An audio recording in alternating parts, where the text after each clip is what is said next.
Hello collègue écrivain, dans cette vidéo je vais te montrer très rapidement comment créer des portraits réalistes de tes personnages en quelques clics seulement. Tu vas voir, c'est un logiciel ultra puissant, enfin un site ultra puissant qui s'appelle Artbreeder.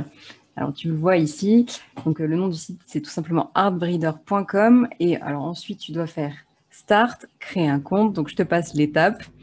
Quand tu fais Start, tu arrives sur une page d'accueil comme celle-ci avec notamment des portraits, mais pas que. Il y a aussi la possibilité de fusionner des paysages, etc. Ensuite, ce que tu vas faire toi pour tes personnages, c'est que tu vas faire Create en haut à droite et Portrait. Alors, tu as deux options.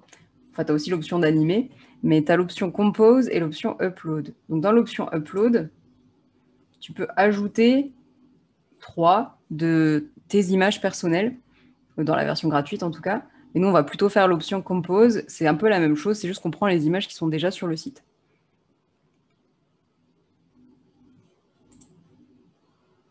Donc avec Compose, on atterrit sur une page qui charge. Voilà. Donc comment ça se passe? En fait, on a la page, la colonne parents à gauche, puis la colonne gènes, et ensuite on va avoir les photos qui sont créées par ces gènes-là. Là, il y a des exemples de portraits que j'ai déjà créés. Donc par exemple, en parents, tu peux sélectionner quelque chose d'aléatoire en cliquant sur Random, donc il m'a sélectionné ce personnage-là. Mais tu peux aussi aller choisir quelque chose de particulier, donc soit parmi les images que tu as uploadées, soit en cherchant. Par exemple, moi, ce que j'aime bien faire, c'est chercher brown ou la couleur de la peau, la couleur des cheveux, etc. Donc là, j'ai tapé brown, donc je tombe sur plein de choses. Et on va dire que je cherche une femme à la peau noire, on va dire, très noire. Donc on va regarder. Bon, du coup, j'aurais peut-être dû mettre black, tu me diras.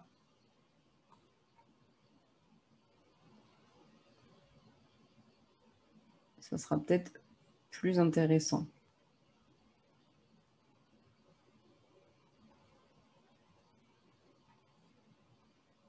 Non, quoique. On va prendre ces personnages-là. On va enlever le random comme ça. Et on peut choisir un autre parent. Et cette fois-ci, je vais prendre un homme à la peau claire, aux yeux bleus. Donc, je peux peut-être mettre blue ou alors white.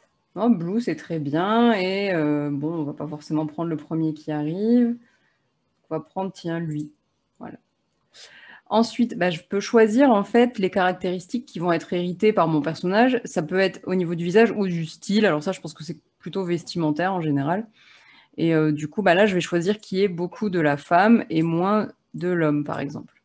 Donc ça, c'est déjà la première option. Et ensuite, je peux actualiser avec les deux petites flèches. Et ça me donne déjà un résultat assez sympa. Et plusieurs options. Très, très sympa déjà.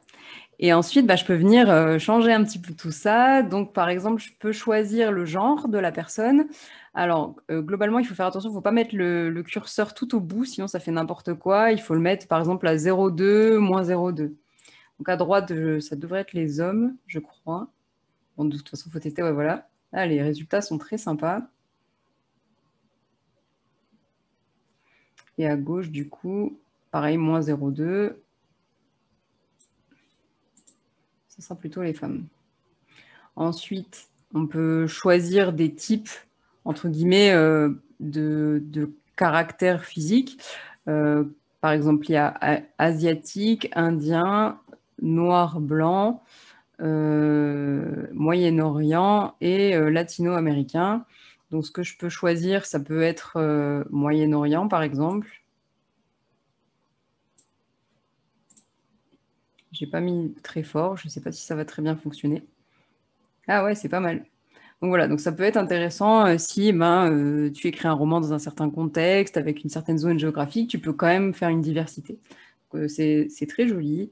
Et on peut choisir après, il y a d'autres caractéristiques comme la couleur des yeux, les accessoires, la couleur des cheveux aussi, brown hair par exemple. On peut forcer un petit peu les cheveux à prendre une couleur brune.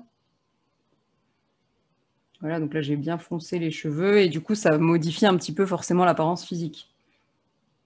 Et le maquillage, visiblement, je ne sais pas trop pourquoi. Et on pourrait, pareil, choisir un petit peu de maquillage. ou au contraire en enlever. En général, pour aller dans le bon sens, c'est à droite, et pour aller dans l'autre sens, c'est à gauche, par rapport à la caractéristique qui est marquée au-dessus. Voilà. Et après, ensuite, comment on fait pour télécharger? On choisit notre image préférée. Et on peut la télécharger avec ce petit bouton-là de flèche. Il faut savoir qu'il y a quelques téléchargements. Il y en a peut-être 3-4 dans la version gratuite. Ensuite, c'est la version payante qu'il faut prendre. Je crois que je t'ai tout dit pour Heartbreeder. J'espère que ça t'a plu et que ça t'a inspiré pour créer des personnages qui correspondent à tes rêves. Moi, personnellement, ce que je te conseillerais, c'est aussi de penser aux acteurs que tu aimes bien pour tes photos à uploader, par exemple. Mais encore une fois, tu n'es pas obligé. Tu peux aussi simplement taper les couleurs, etc., les caractéristiques. Personnellement, là, je ne sais pas si tu as vu, mais j'ai trouvé un très beau résultat assez facilement.